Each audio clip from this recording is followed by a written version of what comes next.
Bonjour tout le monde, comment allez-vous? J'espère que vous portez bien et que vos activités se déroulent comme il se doit. Je sais que ça fait vieux, ça fait quoi, 2 semaines que je n'ai pas fait de vidéo et beaucoup s'inquiètent, beaucoup envoient des messages pour demander si tout va bien, d'autres appellent. Vraiment merci beaucoup pour le fait que vous vous souciez de moi. Je suis ravi en tout cas de vous retrouver cette semaine. Est-ce que tout va bien? C'était chaud sur moi en tout cas, c'était chaud et les Africains généralement quand on demande si tout va bien, on dit ouais tout va bien alors que ça va pas. Mais en tout cas chez moi, ces derniers temps c'était chaud. C'est pour ça que j'étais hors réseau. Je vais commencer par où même? Parce que c'est beaucoup. Hein. Bon, tout d'abord ma personne même. À vrai dire, moi je ne me sentais pas, j'étais malade et j'ai combattu, voilà, et puis j'ai pu récupérer. Mais pendant que j'étais malade, bon, je continuais à venir à la ferme faire ce que je peux, parce que c'est ça aussi le fermier, hein. Si tu restes couché, t'allongé, tes choses vont se gâter, surtout qu'on est en saison de pluie, l'air va bouffer tout et tu ne vas rien récolter, donc tu continues de bouger et faire ce que tu peux. C'est ce que j'ai fait. Malgré la maladie, j'ai continué à bouger.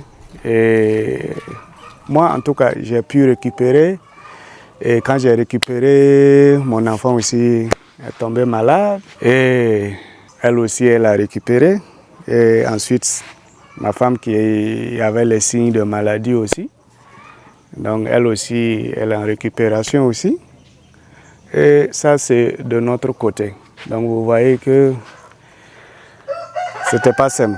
Quand ce genre de choses arrivent, bon, je ne peux pas faire des vidéos avec tout ça parce que ça fait que le programme est chargé et je ne peux pas me focaliser. Et comme je vous dis, je n'aime pas faire les vidéos pour faire, juste pour poster et avoir des vues. Je veux, quand je fais une vidéo, que vraiment que je présente ça bien. Donc ça c'était de mon côté et au niveau de la ferme, je peux dire que là-bas aussi c'était pas tout à fait ça.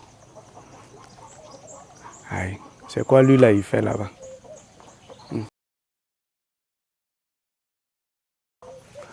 Ah oui, ça c'est moi en train de marcher là-bas. Je ne suis pas devenu fou, hein. Non, je suis en train d'appliquer ce qu'on a appris à l'école. Quand on vous donne le f de x égale à 2x plus y carré, et puis on dit de trouver x. C'est ça que je suis en train de faire là-bas. Je suis en train de me projeter dans l'espace, essayer de voir comment je vais aménager ce coin-là. Parce que tout ce que vous voyez à la ferme, la majorité du temps, c'est comme ça. Je m'arrête, j'essaie de me projeter et puis essayer de placer mes choses comme j'aimerais les voir. Et puis j'essaie aussi de voir l'impact général que ça aura au niveau de la ferme. Donc, c'est comme ça ici, les bâtiments. Souvent, je sais que mes collaborateurs vont se demander est-ce que lui là, il n'est pas fou par hasard? Parce que souvent, je suis là, je parle seul et je fais des gestes. Non, c'est pas que je suis fou. J'essaie d'imaginer et je fais des comptes aussi pour les réalisations. Donc, c'est comme ça. Je ne suis pas devenu fou, quoi. D'accord, donc parlons de la ferme. Je commence par les porcelets. En tout cas, les porcelets, eux aussi, ils avaient commencé à faire la diarrhée. On les a donné les produits pour les déparasiter. Et puis, ça va maintenant. Parce que vous savez, la diarrhée, ça fatigue. Si tu ne fais pas attention rapidement, ça peut les fatiguer et puis ça peut les tuer, surtout qu'ils sont jeunes. Et ça, souvent, ça peut être dû à la nourriture, genre un changement de nourriture brusque. Parce qu'eux, ils têtent, mais quand on sert leur maman, eux aussi ils mangent là-bas. Donc ça peut être l'aliment. Et aussi, ça peut être l'eau, parce qu'on met l'eau dans leur bassin quand il fait chaud pour que la maman se couche là-bas pour pouvoir se refroidir. Donc si eux, ils boivent cette eau sale-là, leur ventre n'est pas habitué à ça, ils peuvent facilement s'intoxiquer. Donc ce sont ces cas-là par exemple chez moi, parce que chez moi il y a les pipettes, ils boivent au niveau des pipettes, mais si on met l'eau comme eux ils sont jeunes, ils vont se mettre à s'amuser à boire ça et puis bon, ça peut être la cause aussi. Mais on les a déparasités et puis chez eux aussi ça va maintenant. Et dans les mêmes semaines, il y a une de mes vaches aussi, la métissée, F1, F1 comme on les appelle. Parce que j'ai eu à faire les inséminations dans le passé et puis il y a un qui a réussi. Donc elle est métissée donc, en plein 18 h. On m'a appelé pour me dire qu'elle est couchée, elle tremble, elle ne peut pas marcher et elle n'a pas mangé aussi de la journée. Et ce jour-là, il a plu. Du coup, je me suis levé la nuit, appelé le vétérinaire. Heureusement qu'il était disponible. Je suis allé le chercher et on est allé à la ferme ensemble. Et puis on dit quoi? Assess. Ah, assess c'est anglais. Hein. Diagnostiqué. On peut dire quoi? Diagnostiqué. Donc on l'a diagnostiqué. Et puis après ça, il lui a donné aussi les traitements qu'il se doit. Mais je n'étais pas content, j'ai fait savoir au collaborateur, celui qui s'occupe du volet des bœufs, que je n'étais pas content parce que, bien vrai que je n'étais pas présent longtemps à la ferme parce que comme il y a des problèmes de santé chez moi à la maison, je venais quand même à la ferme, soit pour amener des poussins parce que la couveuse c'est à la maison, soit pour amener quelque chose qui manque à la ferme et je repartais sans durée. Mais je lui ai dit que le fait que je vienne, parce que lui il était au courant depuis le matin, et le fait que je vienne jusqu'à 2 fois dans la ferme et puis on ne m'a pas informé, je n'étais pas content. Je lui ai dit si il m'avait informé parce que ce jour-là le vétérinaire me mettait à la ferme. Ce matin-là, il dit s'il m'avait informé, le vétérinaire pouvait en même temps traiter l'animal. Le fait qu'il a attendu, c'est un risque. Parce qu'il y a des infections, rapidement, tu peux perdre ton animal. Donc c'est important de dire à vos collaborateurs que peu importe, même si vous n'êtes pas disponible, ils peuvent vous laisser un message ou bien ils peuvent vous appeler pour vous informer d'un problème qui est là. C'est vrai que je n'étais pas là, mais si on m'avait informé, moi je peux appeler le vétérinaire et puis lui dire bon voilà j'ai ce problème, est-ce que tu peux aller regarder? Donc l'animal effectivement était vraiment faible et si mon superviseur ne m'avait pas informé, parce que c'est le soir qu'il a informé le superviseur aussi et c'est lui qui m'a appelé, j'ai dit le superviseur est là, lui me représente. Donc s'il y a quelque chose, les autres doivent l'informer impérativement. Et lui, il me contacte et me dit, moi, si je ne connais pas la solution, je contacte mon vétérinaire. Donc, il y a des maladies, souvent c'est rapide, ça ne dure pas.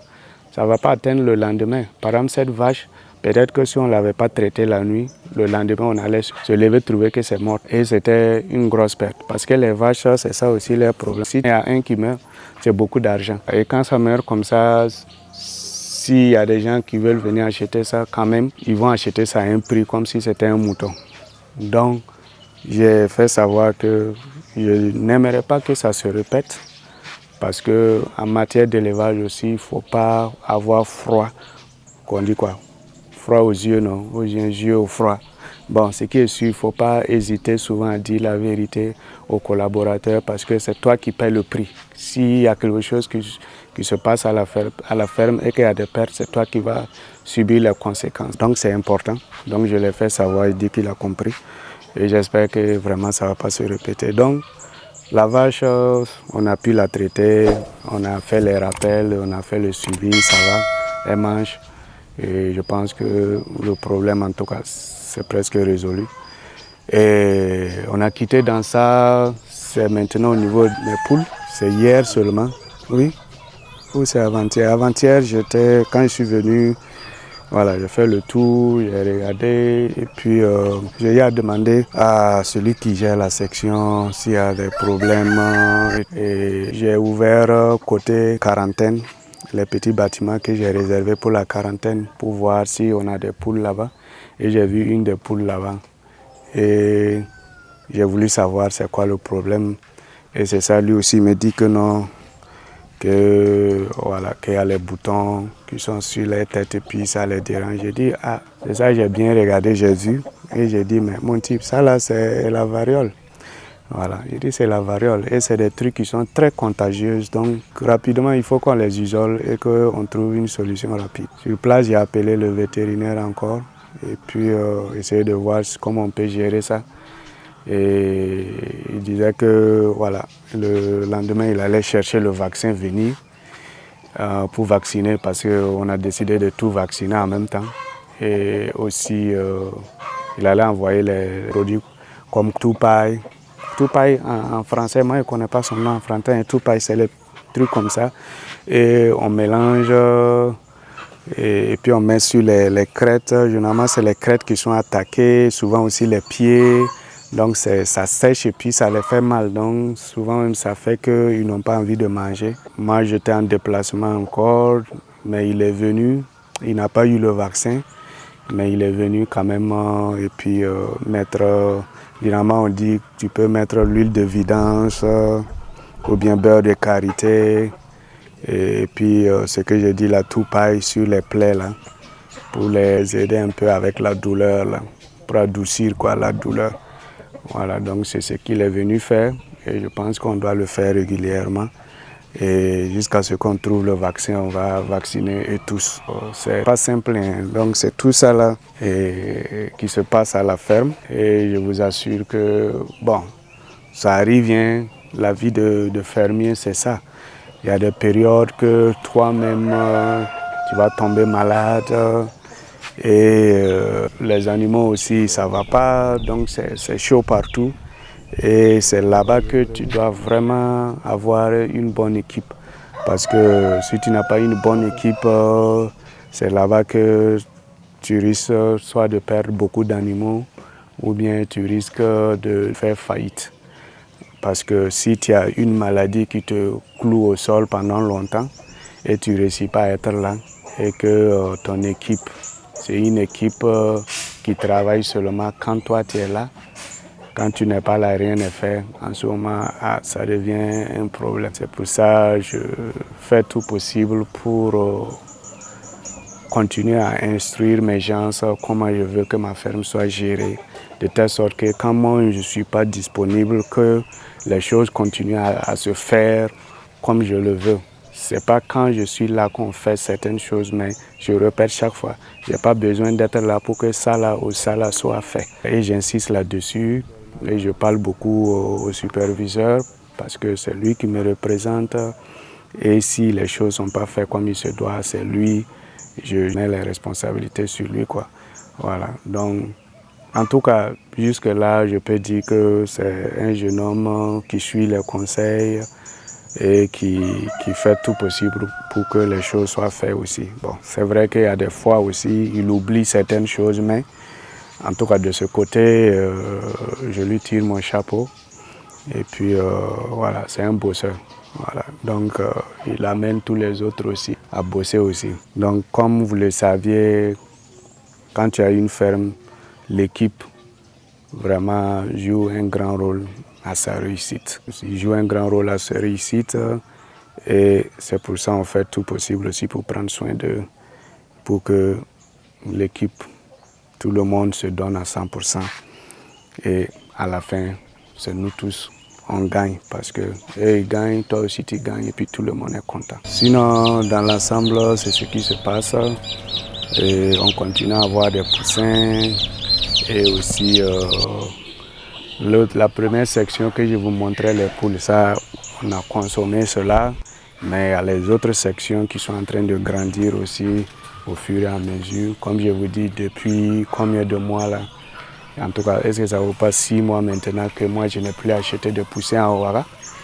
Donc c'est poules qu'on fait sortir et qu'on vend dans notre restaurant, c'est 100% produit à la ferme de Mi-Farm. Donc on peut dire qu'on est content de ça et on ne fait que continuer à accroître parce que le nombre de nos producteurs aussi ne fait que s'accroître aussi. Donc si le nombre de reproducteurs s'accroît, ce qui veut dire qu'on aura plus de poussins aussi. C'est au niveau de mes reproducteurs qu'il y a le cas de variole. Donc on essaie de courber la courbe pour qu'on n'ait pas à les perdre parce que Si on perd des reproductrices, c'est que le nombre de poussins aussi va diminuer. Donc on travaille là-dessus et on espère que tout va rentrer dans l'ordre. C'est toujours comme ça, il y a des moments c'est chaud et après tout rentre dans l'ordre et puis bon, comme on dit dans les musiques ivoiriennes, c'est la gaieté partout.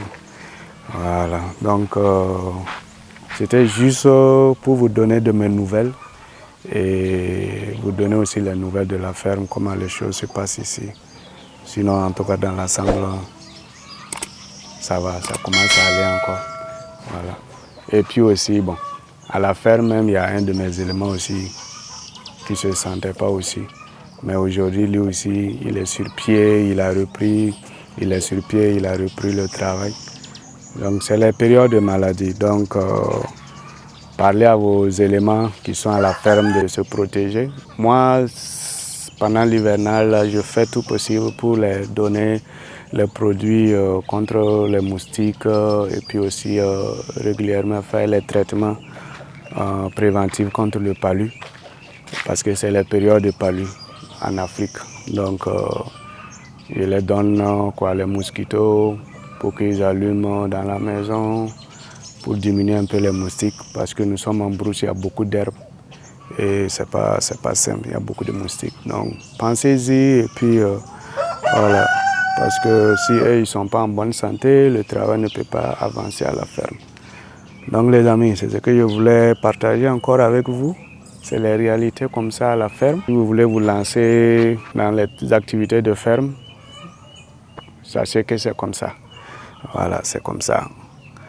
Et prenez soin de vous, on se retrouve la prochaine fois pour une nouvelle vidéo. Ciao, ciao, bye bye.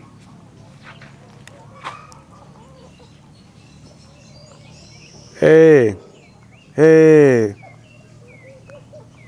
qui veut venir parler là? Qui veut venir parler? Hey, les demoiselles ou les dames? Les dames, venez parler. Non? Chacun est focalisé à gratter le sol là-bas. D'accord. Donc, j'ai coupé ma caméra alors. Toto!